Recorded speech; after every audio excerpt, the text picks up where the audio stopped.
Estamos con Nano Balbo, un educador popular, maestro, nos está haciendo algunas apreciaciones del contexto nacional e internacional.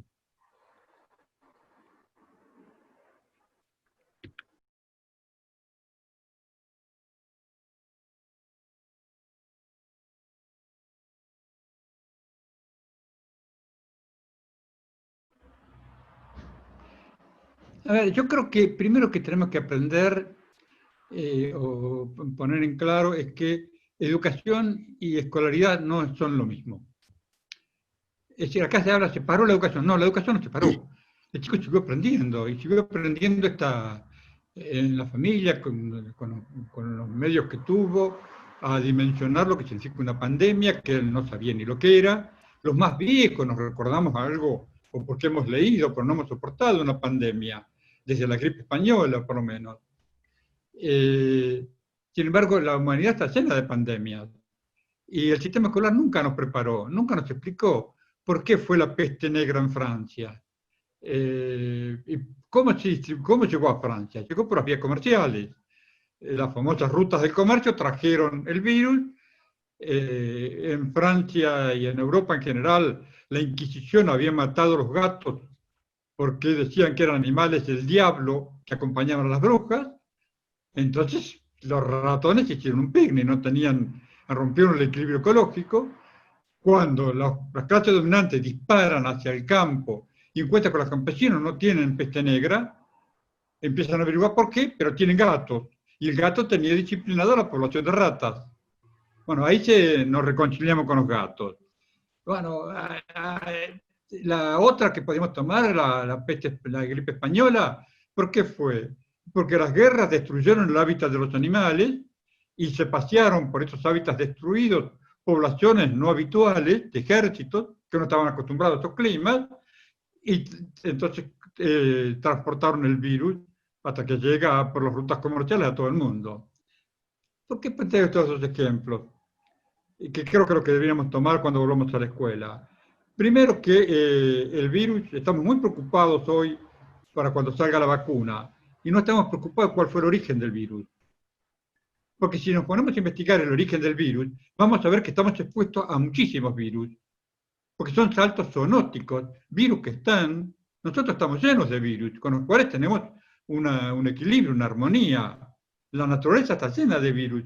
Ahora, cuando el hombre rompe el equilibrio de la naturaleza, estos virus saltan al organismo del hombre, el hombre no está preparado para amigarse con ellos, y entonces produce lo que está produciendo. Por eso algunos apuestan a la inmunidad de rebaño. ¿Por qué? Porque en algún momento nos vamos a reconciliar con el virus. El virus no quiere matarnos porque si no, no vive él. Entonces, creo que esto es un tema que tenemos que discutir con respecto al virus y dejar de dar tanta información, este prode de muertos, de desesperanza, de parálisis económica y de parálisis de la educación. El chico hoy está siendo bombardeado, el chico está en su casa, aislado de sus amigos, sin poder jugar, y recibiendo una hiperinformación perversa sobre cantidad de muertos, competencia que tiene más muertos, desesperanza económica que ya la vive. Vive aterrorizado y no tiene manera de procesar ese terror. Porque el chico, el joven, ¿cómo procesa el terror? Lo procesa mediante el juego, mediante los amigos, mediante la literatura, mediante la expresión. Todo eso no lo tiene, por eso el chico añora la escuela. Pero no añora la escuela para aprender matemática y física, añora la escuela porque están sus amigos, añora el abrazo de sus amigos. Por eso yo digo siempre, a la escuela no volvemos si no nos podemos abrazar. Porque es al cohete volver si no nos podemos abrazar. Y hay que explicar a la familia que lo mejor que podemos hacer es cuidar a los chicos hasta que nos podamos volver a abrazar. Entonces, creo que por un lado hay que aprender esto para ver que el virus es producto de un sistema de producción perversa que es el resultado de los desmontes, del uso de agrotóxicos, de la cría de animales intensiva en condiciones crueles, y allí es donde se generan los saltos zoonóticos que los virus pasan al ser humano. Si no revertimos esto, bueno, esta vez no va a hacer falta que el universo nos agreda con ningún meteorito, ¿eh? Nos estamos suicidando como raza humana. Estamos en vías de extinción. Entonces es suicida lo que se está haciendo con el sistema de producción, con ese afán de lucro perverso. El otro tema que a mí me preocupa que no se cura es el tema tecnológico. Hoy vivimos un capitalismo centrado en lo tecnológico que le ha dado al conocimiento incidencia fuerte en los sistemas económicos y financieros. Basta ver cómo manejamos el dinero hoy con un home banking, compramos por tarjeta, no vemos dinero. Entonces se presenta como gran moda y como desarrollo técnico el uso de las tecnologías. Este uso de las tecnologías tiene yo no estoy en contra de la tecnología, pero creo que tenemos que tener una cultura tecnológica para abordarla. Porque toda la aparatología de la tecnología, la computadora, el celular, la televisión, no son electrodomésticos. Son mercancías que tienen una racionalidad, que tienen un lenguaje y son portadoras de una ideología. Si no conozco esto, no voy a comprender que mediante estas tecnologías se está disputando la hegemonía del mundo. Porque hoy todos los vinculados a la big data, como le llaman, a esa gran concentración de información, son los que van a manejar al mundo. Y desde acá yo pongo dos ejemplos pintorescos que hay en los medios. Por eso Estados Unidos se opone al TikTok, porque es una manera de parar el avance chino en este terreno. O se desata una guerra de informática perversa con respecto al G5. El G5 no produce nada. El problema del G5 es que Huawei, la empresa china, instaló el sistema de comunicación con G5 en Europa. Y entonces Estados Unidos quedó atrás. Y las empresas del GAFAN, que le llaman, G por Google, A por Amazon, F por Facebook, A por Apple, M por Microsoft, más Netflix. Las 5 grandes más 1 son las que se disputan la hegemonía del mundo. Entonces, nosotros tenemos que construir una cultura tecnológica. No es solamente el adiestrar a los alumnos para que manejen la computadora, no solamente. Sí, tenemos que aprender a manejar la computadora porque la tecnología llegó para quedarse. Pero tenemos que ver que esa tecnología es un espacio en disputa, es una herramienta y la puedo poner al servicio de una cosa o de otra. Entonces, yo creo que los docentes tenemos un gran desafío pedagógico. Tenemos que ir al acumulado pedagógico, a todo lo que hemos construido pedagogía, para que ese acumulado nos permita interpelar el presente para poder construir futuro. Y la tecnología nos obliga a abordar la tecnología desde dos puntos de vista. La tecnología como objeto de estudio y la tecnología como recurso didáctico. Necesitamos dos pedagogías distintas. Y no las tenemos.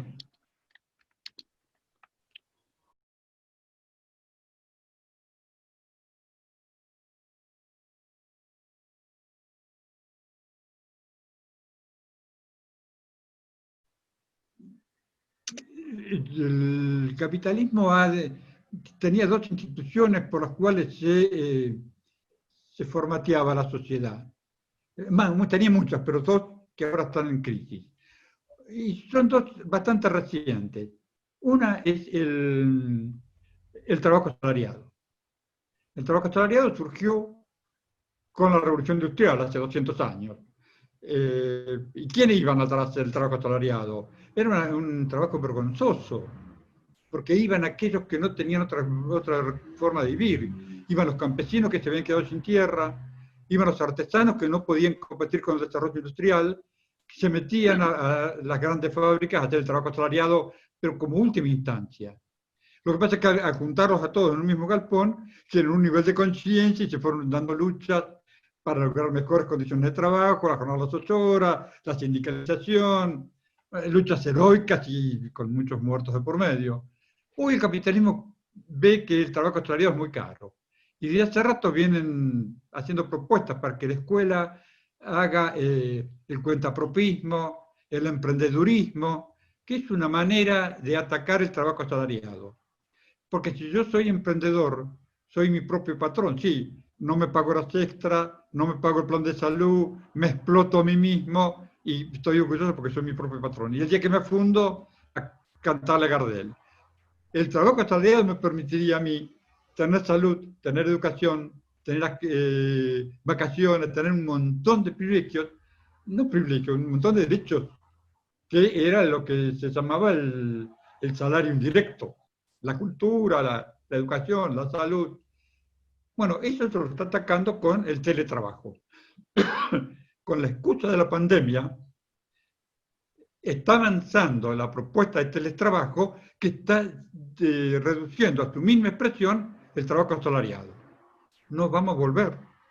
Este es un desafío para todos los sindicatos. La otra institución que se disciplinaba la sociedad era la escuela. También bastante reciente, 400 años.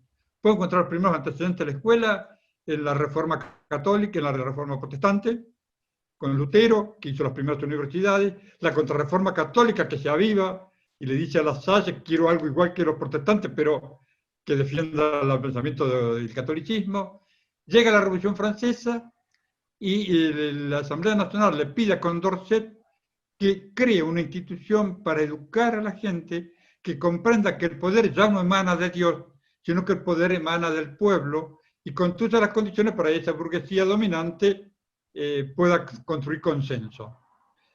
¿Qué hace Condorcet con semejante desafío? Toma lo mejor de la Reforma Protestante, por ejemplo, la ética del trabajo. Toma lo mejor de la Reforma de La Salle, por ejemplo, la solidaridad, y construye una institución que le llama escuela libre, laica, gratuita y obligatoria. ¿Cuántos consignas todavía repetimos? 400 años después. Bueno, el capitalismo cree que esto es muy caro. Y entonces también quiere avanzar con la teleescuela, y esto es bastante más difícil porque el hombre aprende con otros. Y la tecnología no va a sustituir nunca el encuentro real, la mirada, la posición del cuerpo, el contacto con otros.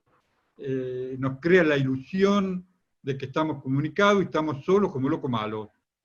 Entonces, esos son para mí los dos grandes temas que tenemos que abordar hoy como docentes. El día que volvamos a la escuela, hacer una historia de las pandemias de la humanidad y cómo se contrarrestaron todas las pandemias, la peste negra, la gripe española, hasta que pudieron inmunizarse o construir la vacuna, con taparse la boca. Las famosas máscaras del carnaval de Venecia, si vienen de ahí, eran una especie de picos de pájaro rellenos de estopa que purificaba un poco el aire.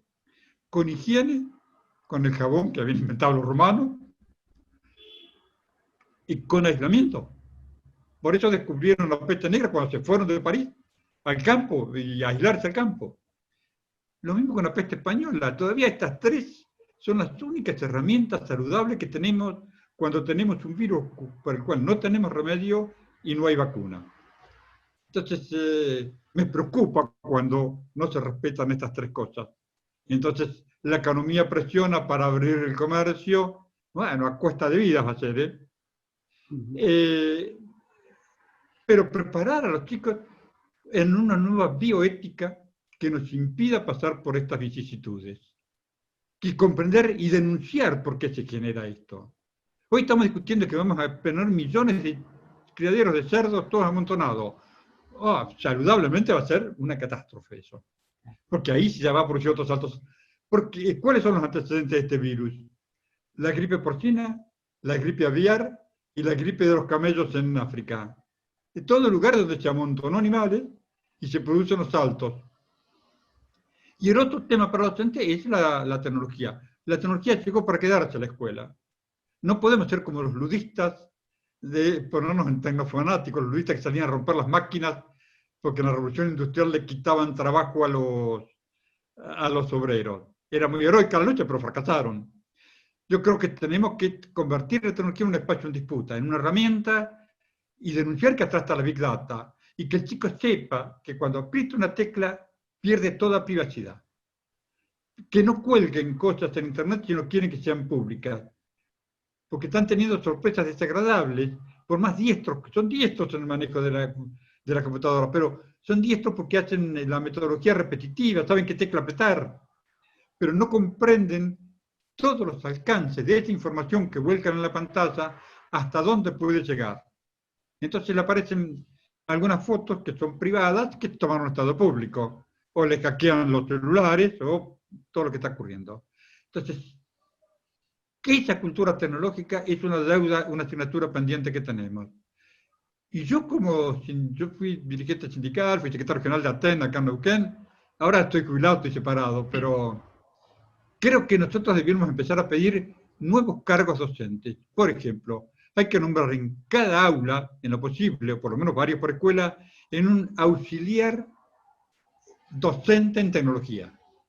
Porque el maestro no puede manejar el Zoom, el maestro no puede manejar el cañón, no puede conectarse y además enseñar, y además tener el pizarrón y atender a los chicos. Tenemos que tener alguien que nos ayude y que yo le diga, mira, necesito un PowerPoint sobre las rutas comerciales de Oriente en la época, y que él me lo busque y me lo ofrezca. Y yo le doy la pedagogía para enseñarlo. Y además que maneje el cañón, que maneje el proyector, porque si no lo rompemos. Hay roturas de material porque no se sabe usar. Entonces, todo lo que el capitalismo plantea de ajustar la escuela, para ellos ajustar la escuela es reducir el salario. No se plantean otro tipo de ajuste. Yo creo que el mejor es nada más oneroso que gastar guita al cohete. Lo que hay que hacer es resignificar cómo se maneja el presupuesto educativo, y que sea con una buena inversión. Y hay que pedir conectividad, porque si no, hoy la escuela está privatizada. Si el maestro pone internet, el maestro pone su computadora, pone los créditos en el celular, la educación no es gratuita hoy en Argentina, cuando está hecha a distancia. Y además le dan un crédito para que compre una computadora, sí, pero que la pague. Es una herramienta de trabajo. Bueno, la ropa de trabajo, la herramienta de trabajo, pero además otra cosa. Lo hago en mi casa, con mi luz, con mi calefacción y además con todos los chicos que se me suben a la cabeza, porque no todos tienen condición para aprender. Creo que debemos empezar a discutir una nueva escuela. Ese es el rol docente. Esta escuela de frente al capitalismo centrado en lo tecnológico, donde al conocimiento se lo dota de capacidades administrativas hasta tal punto que se disputa la hegemonía del mundo, esta escuela tiene que dar la pelea en el campo del conocimiento, pero de otra manera. No podemos seguir con la institución que creó Condorcet, que sufrió muchas reformas, pero en el fondo es la misma. A veces yo para pensar y poner en tensión lo que significa una nueva escuela, planteo, ¿por qué tenemos que organizar a los chicos por franja etaria? ¿Por qué el primer año abro la escuela y pongo todos los que tienen 7 años acá, todos los que tienen 8 acá, todos los que tienen 9 acá, aun cuando vienen de realidades distintas? ¿Por qué no agruparlos por condiciones? Ese chico llega a la escuela con condiciones, no sé dónde las sacó. Hay unos que tienen condiciones para la música, otros para la literatura, otros para... ¿Por qué no agruparlo en base a esas condiciones para que la escuela sea un punto de partida distinto para cada chico para poder llegar al mismo punto de llegada?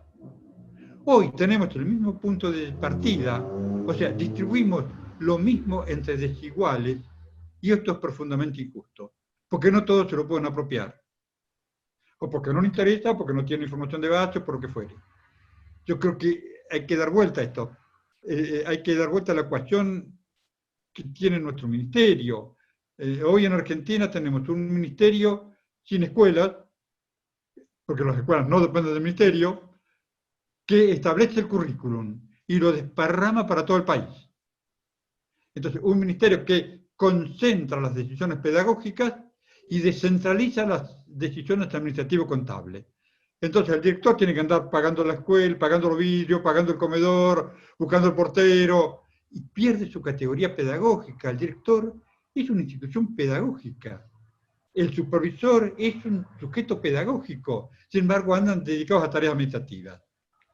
Yo creo que hay que dar vuelta a la cuestión. Hay que descentralizar lo pedagógico, donde el ministerio de los lineamientos curriculares, una propuesta curricular, que cada escuela construya en base a su realidad y el ministerio se encargue de todo lo administrativo contable en una institución que es el presupuesto. Y de donde ese presupuesto no se puede hacer malversación de fondos. Si destino tanto para libros, tanto para esto, después no compro otra cosa. Y entonces los mecanismos que tiene el Estado puede controlar cómo se gasta el dinero educativo. Esto para mí sería un ahorro. porque se gasta mal. Si cualquiera puede cambiar el dinero destinado a educación para otro rubro, y se termina gastando mal. Entonces te mandan libros bellísimos, hermosísimos a las escuelas, pero ahí están empaquetados porque la escuela necesita otra cosa, no otro libro. Cualquiera que visite una escuela va a encontrar esto.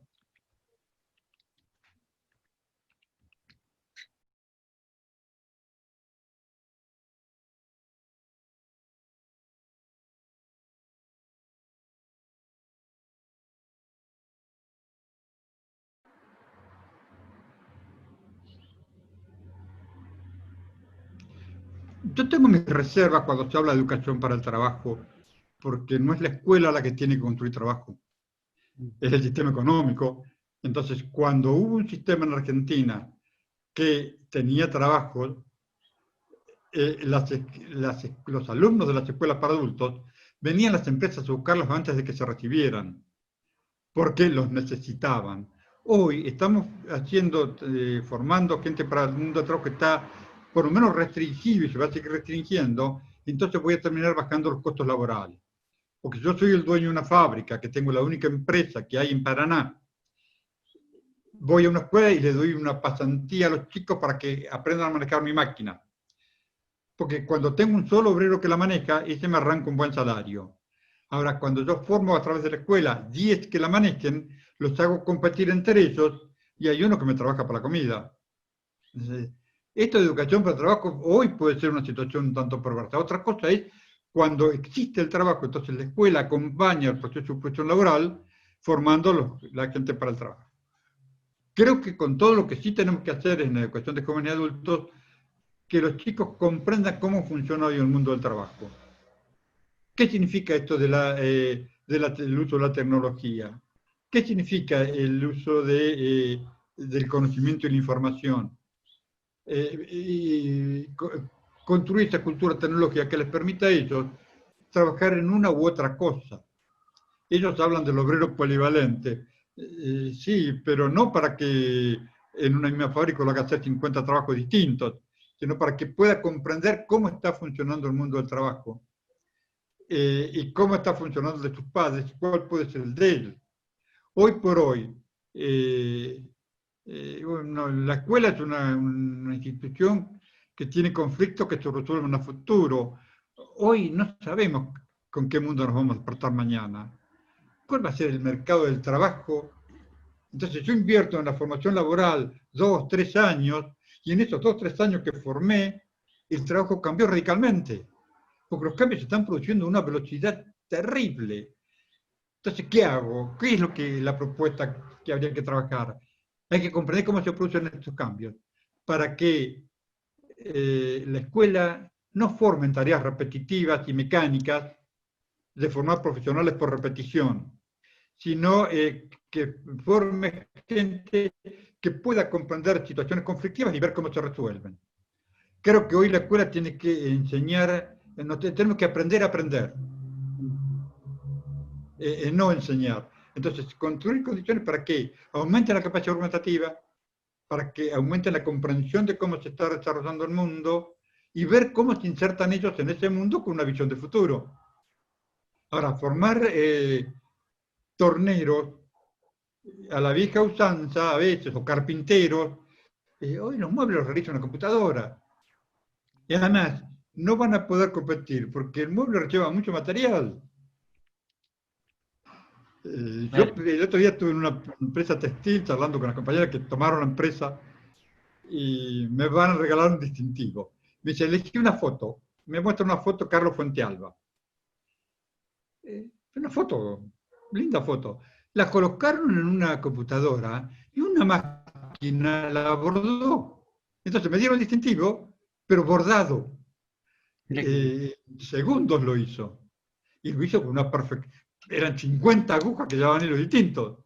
Entonces, bueno, esa máquina, cada vez que nosotros preparemos uno, esa máquina va a progresar. Hoy, por ejemplo, la tecnología digital, hoy se habla de que estamos en la cuarta revolución industrial, ¿no? La primera fue la de la máquina a vapor, la segunda la de la electricidad, la tercera la computación, y ahora estamos en una cuarta, donde la tecnología digital está siendo reemplazada por la tecnología cuántica. Ujú. Entonces, este soporte digital el lenguaje de la progresión geométrica, ¿no? La computadora analógica usaba el lenguaje matemático, 1, 2, 3, 4, 5. La digital usa el lenguaje geométrico, 2, 4, 8, 16, 32. Por eso los bits se miden en ese lenguaje. Hoy este lenguaje está siendo reemplazado por el cuántico, que no tiene una respuesta en una velocidad imposible de comprender para el ser humano, y comienza a dar respuestas permanentes porque las va cambiando permanentemente. Ya hay en fábricas híbridos de computadora digital con lo analógico, con lo cuántica. Entonces, el tiempo que nosotros vayamos a construir la cultura para manejar las TIC, vamos a tener la cuántica encima y ya no sabemos más. Hoy hay otro desafío, ya que vos sos tornero. Hasta hace poco hablamos de tecnologías emergentes, las TIC, las tecnologías de la informática y la comunicación. Hoy se está hablando de tecnologías convergentes. Es decir, hay tecnologías que convergen para generar una mutación de la sociedad, porque se está mutando la materia. Hoy se produce en el laboratorio material que no existe en la naturaleza. Yo tengo 6 stents. Los últimos que me colocaron para hacer andar mi coronaria me las entubaron. Miniaturas son nanotubos de carbono. Un material totalmente amigable con el organismo humano, no sufre rechazo. El organismo humano lo reconoce como propio. Es decir, hoy la nanotecnología está adulterando la vida, porque mediante nanotecnología modificamos semillas genéticamente, pero modificamos genéticamente a los animales. Y esto se asocia también a la producción del virus. Entonces, creo que en el mundo del trabajo nosotros tenemos que trabajar el tema de la nanotecnología, la biotecnología, la tecnología de la información y del conocimiento, pero para construir una ética. No puede la tecnología ponerse al servicio de la desaparición del ser humano sobre la Tierra. ¿Qué cree que hay que aprovechar el conocimiento de muchos de nuestros alumnos, de jóvenes y adultos, para que profundicen ese conocimiento en la escuela? Repensar la escuela para adultos que nosotros estamos teniendo hoy, la escuela que hace formación profesional, como en el caso de ustedes, está muy anclada en la revolución industrial.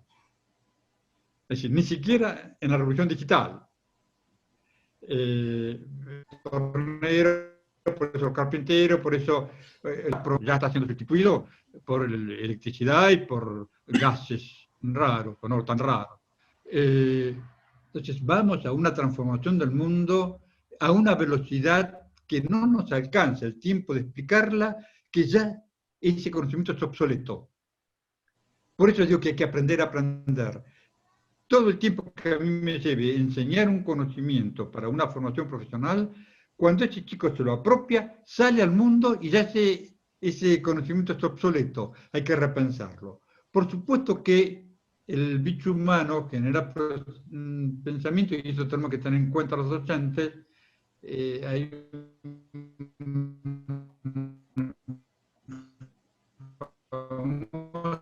esa metáfora que dice que los enanos, y que entonces todo el saber está basado en la grandeza de quien te transporta. Cuanto más grandes sean los hombros sobre los cuales vos te parás, más lejos ves. Bueno, esto sirve para el conocimiento. Todo conocimiento se construye en base a conocimientos previos. O sea, no es que van a desaparecer los torneros, van a adaptar al torno para que la precisión la haga o la van a adaptar a la impresora de tercera dimensión, entonces yo creo que por eso planteo que lo que tenemos que armar programas en los cuales tengamos que aprender a aprender.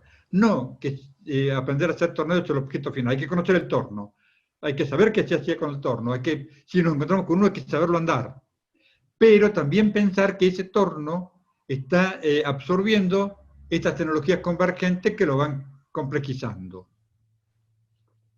Entonces yo creo que y con el torno es un caso que todavía dura porque van a resucitar viejas profesiones. Por ejemplo, en algunos centros de formación profesional enseñan la hojalatería. Uno dice, ¿para qué hojalatería? Sí, porque cuando vas a un edificio, la hojalatería todavía se usa. Los sistemas de electricidad, claro que hay que conocerlos, han cambiado los conductores, los cables son distintos, y el sistema de electricidad de un auto hoy es complejísimo, pero el de la casa también. Entonces, comprender los grandes principios de la electricidad para que ese chico pueda hacer una instalación de una casa o reparar la instalación de un auto. Obviamente que cuando uno entra a un taller de una marca como Fiat, Ford, se asombra, porque lo primero que hacen es enchufan el coche una computadora y a vos ni te pregunta qué tiene, esa computadora saca todos los datos. Bueno, pero el principio mecánico sigue existiendo, hay que conocer el motor para saber lo que dice la computadora. Y hay que conocer la computadora. Entonces, yo creo que hay que repensar los planes tal cual los planteó la revolución industrial. Nuestra escuela, por ejemplo, está muy anclada en los principios de la revolución industrial. Y hoy estamos viendo una cuarta revolución con el uso de la tecnología, de la tecnología no emergente, sino convergente. Entonces, un torneo tiene que conocer los materiales que se producen en la dimensión nano. Es decir, a nivel molecular se están produciendo y después se expanden o se multiplican. Y entonces, como lo pueden hacer, a veces no precisan tornearlo, directamente sacan la pieza. Es uno de los cambios fundamentales. El mundo del trabajo va a seguir existiendo, no hay riqueza si no hay trabajo, el sistema financiero no puede dar respuesta porque hoy el sistema financiero, ¿para qué sirve la finanza? Para generar más guita. No nos vamos a comer las finanzas. Entonces la generación de riqueza tiene que existir. E insisto, uno de los ejes del nuevo mundo del trabajo es una ética de la tecnología, una ética de la producción de trabajo, una ética de la producción de riqueza, donde la riqueza sea distribuida con justicia y no que se la apropie un sector en detrimento de otros. Creo que estos son los grandes principios sobre los cuales hay que armar un nuevo programa. Para que el chico, cuando salga a un trabajo, comprenda cómo está funcionando y entonces, al momento de buscar trabajo, tenga capacidad argumentativa, no solamente manejar la máquina, sino que argumentar lo que él puede hacer con esa máquina. Y pueda disputar, porque la van a hacer pasar por una audiencia, porque la van a hacer pasar por una comparación con otros. Entonces, que el pibe tenga argumentos para poder expresarse. Y acá tiene que venir el gran desafío de los docentes, la palabra. La palabra dicha, escrita y comprendida. Creo que el gran escenario donde se está dando la lucha ideológica es en el campo de las palabras. El poder, los que ejercen el poder, construyeron una gramática a través de la cual nombran las cosas. Cuando ellos nombran las cosas de determinada manera, transmiten su ideología. Cuando nosotros usamos el lenguaje de los sectores dominantes, ellos construyen hegemonía. Nosotros tenemos que usar nuestro propio lenguaje y tenemos que salir a recuperar el valor de las palabras para que digan las cosas para las cuales fueron creadas. Por ejemplo, uso excesivo de adjetivos. Hablan de democracia participativa. Si la democracia precisa adjetivos es porque está renga. La palabra democracia tiene que caer arriba de la mesa y nadie puede entender otra cosa. Escuela democrática, inclusora, de liberación. Bueno, es porque la escuela está renga. La escuela tiene que caer arriba de la mesa y nadie puede entender otra cosa. Escuela pública. Para mí hay una sola definición de escuela pública. La escuela pública es la escuela democrática. Las que no son democráticas no son públicas. Entonces, la que tiene fines de lucro no es democrática. Porque si no tengo plata no puedo trascender. Pero cuidado que hay algunas escuelas que los maestros trabajamos como sinónimo, escuela estatal, escuela pública. No, hay escuelas estatales que no son democráticas. Entonces son solamente estatal. tiene que ser democrática. Y a veces hay un lenguaje que nosotros decimos, mi escuela, ¿cómo mía?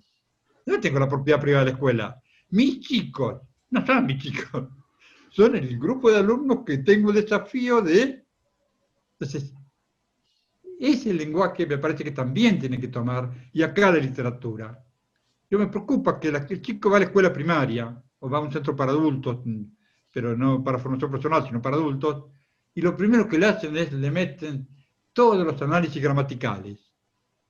Que si su adverbio, que... No, yo quiero que el chico aprenda a hablar, a comprender cómo se habla, que comprenda la musicalidad de la palabra, que sepa discutir con argumentos, con fundamentos. Después es un adverbio, sustantivo, eso es otra historia, eso viene después.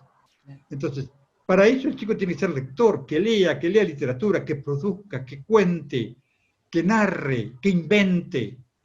En última instancia, quien no escribe como la Mona nunca va a escribir como Borges. Primero hay que escribir como Podemos y después mejorar eso. Sin embargo, les hago el lenguaje árido a partir del sujeto, predicado, adverbio. Eso es árido. Yo quiero que el chico disfrute de contar cosas, de escuchar relatos de sus adultos y los traiga a la escuela, de recuperar la literatura oral para poder pasar a la literatura escrita, que arme la historia de su familia, que arme su árbol genealógico, que sepa de dónde vienen sus padres, porque a partir de ahí voy a ver que nacieron en una ciudad, después se fueron a otra, después a otra, siempre buscando trabajo. Pero fundamentalmente lo otro es, tenemos que dar la pelea para que las palabras vuelvan a decir aquello para el cual fueron creadas. Para eso tenemos que, por ejemplo, sanear un poco el tema de la computación. Para mí no hay más enter, delete, no. Password, si está la palabra de español contraseña, borrar, ¿por qué tengo que usar el vocablo en inglés? Estoy siendo colonizado. El otro gran tema es, yo hablo de formar una nueva escuela, también de adultos, es que nuestra escuela y la escuela para adultos es hija de la escuela común, ¿no? Tomó toda su liturgia, todos sus ritos y sus leyes. La escuela nuestra es una escuela profundamente eurocentrista. El pensamiento que desarrolla la escuela es el europeo y lo aplica para América Latina. Es profundamente etnocentrista. El hombre es el dueño de la creación. No, el hombre no hay medio ambiente, el hombre es parte del ambiente. Y es parte más negativa. Fíjate como con la pandemia la naturaleza está resucitando. Acá en Bariloche aparecieron un gato montés muy chiquito y muy bravo que se había declarado una extinción hace 40 años. No se había extinguido nada, o había huido del hombre, ahora aparecieron. Como no lo fueron a molestar a la montaña, bajaron a la ciudad a buscar alimento. Apareció en Neuquén un cóndor el otro día, que estaba perdido, no sé. Bueno, entonces es etnocentrista y tenemos que salir de eso, porque si el hombre es el dueño de la naturaleza, el capitalismo convierte la naturaleza en mercancía. Y se compra y se vende en el mercado. Y esto es horrible. Es patriarcal, demasiado patriarcal. Fíjate vos, los sindicatos docentes, la mayoría son mujeres, pero sin embargo las conducciones son varones, salvo honrosas excepciones, pero mayoritariamente el feminismo le cuesta entrar, y es colonizadora, porque la escuela nuestra coloniza porque no respeta el patrimonio cultural de los chicos. Entonces, va a montar una escuela añejamente urbana, va a imponer la cultura urbana. Entonces, para dejar de ser esto, yo creo que la escuela de adultos, o primaria o media, cuando yo digo escuela, digo desde el más modesto de los jardines hasta la más encumbrada universidad, todo el sistema educativo es la escuela. Yo creo que esta escuela tiene que cambiar esa manera de enfocar la relación con el alumno. Entonces la escuela pública, y decía yo, y la escuela democrática, para que sea democrática, la escuela tiene que permitir la negociación cultural. Todo proceso educativo es un proceso de negociación cultural. En la escuela se negocian culturas, se negocian modas, se negocian saberes, se negocian sabores, hay muchas negociaciones. Para eso el docente tiene que tener claro desde qué cultura se va a parar. Porque si nos paramos sin precaución, nos paramos al lado de la cultura de la escuela, que se impone a la cultura de los alumnos. El alumno tiene que salir sin renegar a su cultura y manejando el patrimonio cultural que le plantea la escuela. Con estos dos patrimonios culturales, la opción es ética, que la toma él. Pues hoy no es ética, porque no le digo optar, le impongo una cultura, por eso es una escuela colonizadora. Yo no sé si me voy yendo al tema, me entusiasmo y con mi sordera aprovecho. Sí, Vos después editás. también. Entonces, esa nueva escuela tiene que ser una escuela que permita una negociación cultural y el primer paso, como decía recién, es que el docente haga un profundo análisis de introspección cultural. A ver, yo no tengo que renegar de mi cultura. Lo que tengo que tener claro es que desde mi cultura voy a pilotear la negociación del mandato que tiene la escuela de imponer una cultura, la cultura dominante, y las 40 culturas que tengo con los 40 pibes que tengo ahí presentes. Entonces, hoy se habla de educación intercultural para referirse a los pueblos originarios. No, yo creo que toda escuela tiene que ser intercultural, porque cada chico de Paraná que va a una escuela trae un patrimonio cultural distinto, por procedencia familiar, por el barrio que ocupa, por el trabajo de sus padres, por muchísimas cosas. Si la escuela homogeneiza, vuelve a producir un hecho injusto, porque acalla esas culturas y termina pulsando al chico. Porque en la cultura de la escuela lleva implícito un desprecio por la cultura del pibe. Y ese chico con los adultos se ve con más nitidez. Ese adulto que va a un centro de formación profesional ya trae un patrimonio cultural, ya trae conocimientos, y no solo eso, ya trae una metodología de construcción de esos saberes. Sí, correcto. La escuela le propone otro, que lleva implícito un desprecio por el de él. Y entonces sale peor que antes, porque desprecia al de él y no logra autonomía en el que le puso la escuela. Yo siempre cuento una anécdota, en Paraná he contado mucho, por ahí no te sirve, que estábamos haciendo un centro para adultos, haciendo una investigación con la facultad, y yo voy a observar una clase porque observamos las clases después que los alumnos nos naturalizaban que estuviéramos ahí. La maestra tiene un grado múltiple y da un problema de razones y proporción. Entonces, tenía una alfabeta pura que estaba esperando que le dieran la tarea. Y le dice, esperemos un cachito que le doy a los restos y después te entiendo. Sí, sí. Cuando da el problema, dice, bueno, ¿cuánto vale X? Y la mujer mira y dice, tanto, y da el resultado correcto. Entonces, todos los demás que le contestan, ah, que viva, porque vos lo resolvés con la memoria, pero resolverlo así, es decir, mira qué ruptura, no se comprendía que el cálculo escrito es un auxiliar del cálculo. Se lo tomó como dos cosas distintas. Es decir, con la memoria lo resolvían, pero con el cálculo escrito no. Es decir, el sistema escolar no les da autonomía. Bueno, yo creo que en adultos nosotros podemos hacer un gran aporte a la escuela, al resto del sistema educativo, porque nuestros alumnos ya traen un patrimonio cultural muy definido, traen un lenguaje, una ética, una valoración, que no tenemos que despreciarla, sino que tenemos que ponerla para que la mejoren. La escuela no puede fomentar el pensamiento mágico, fatalista, que a veces se han construido por mecanismos de defensa, pero tampoco atacarlos, porque ese mecanismo, ese pensamiento mágico y fatalista, de alguna manera le sirvió. Hoy hay una película que colgaron en mi Facebook, que hizo la película, colgó una parte que no entró en la película, donde yo cuento cuando estaba en una comunidad mapuche que me piden números romanos, no sé si conoce la historia. Yo era maestro de la cooperativa y estaba enseñando a manejar la cooperativa en una comunidad mapuche, vivía ahí. Y un día viene el lenguaje que tenía yo y me dice, maestro, los alumnos se andan acordando que, no, la gente, se andan acordando que usted vivía en Roma, ¿no? Yo sí. yo viví en Roma un tiempo, y usted hablaba con el padre italiano, había pasado un cura italiano, eran italianos. ¿Y qué sabe del número romano? Ah, no se usan más. La gente quisiera conocerlos, pero no se usan más. Yo tenía que ser muy taxativo en esto. Y los saco vendiendo almanaque. Al otro día vuelve a la carga. Usted sabe, maestro, que la gente se anda acordando que quisiera saber los números romanos, y si usted pudiera enseñárselo, digo, no, mire, dígale a la gente que el número romano se usa más, que no se lo van a encontrar nunca en su vida. Aprendamos bien los nuestros y dediquemos los romanos.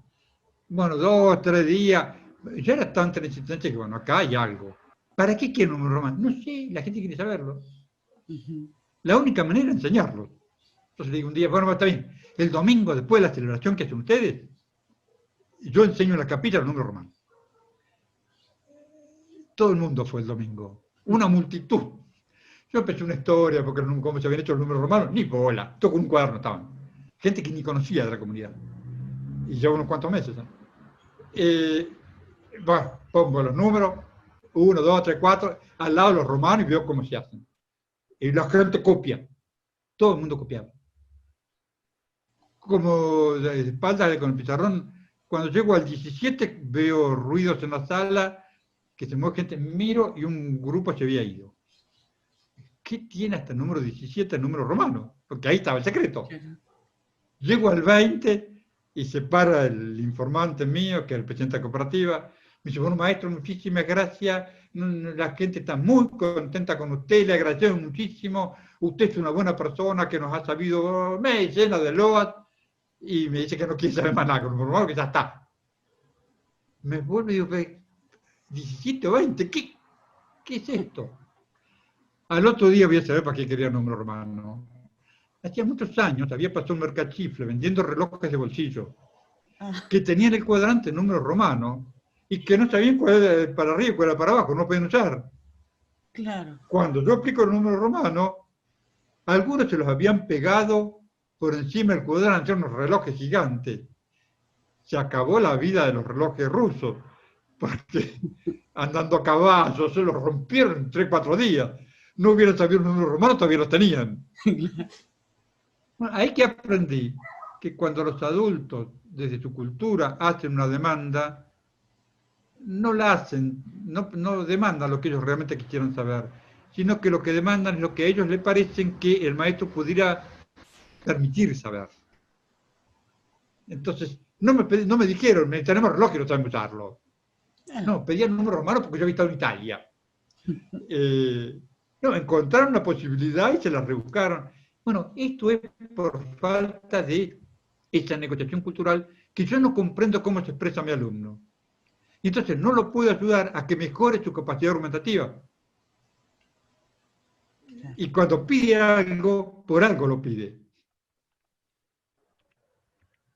Muchas gracias, espectacular la charla.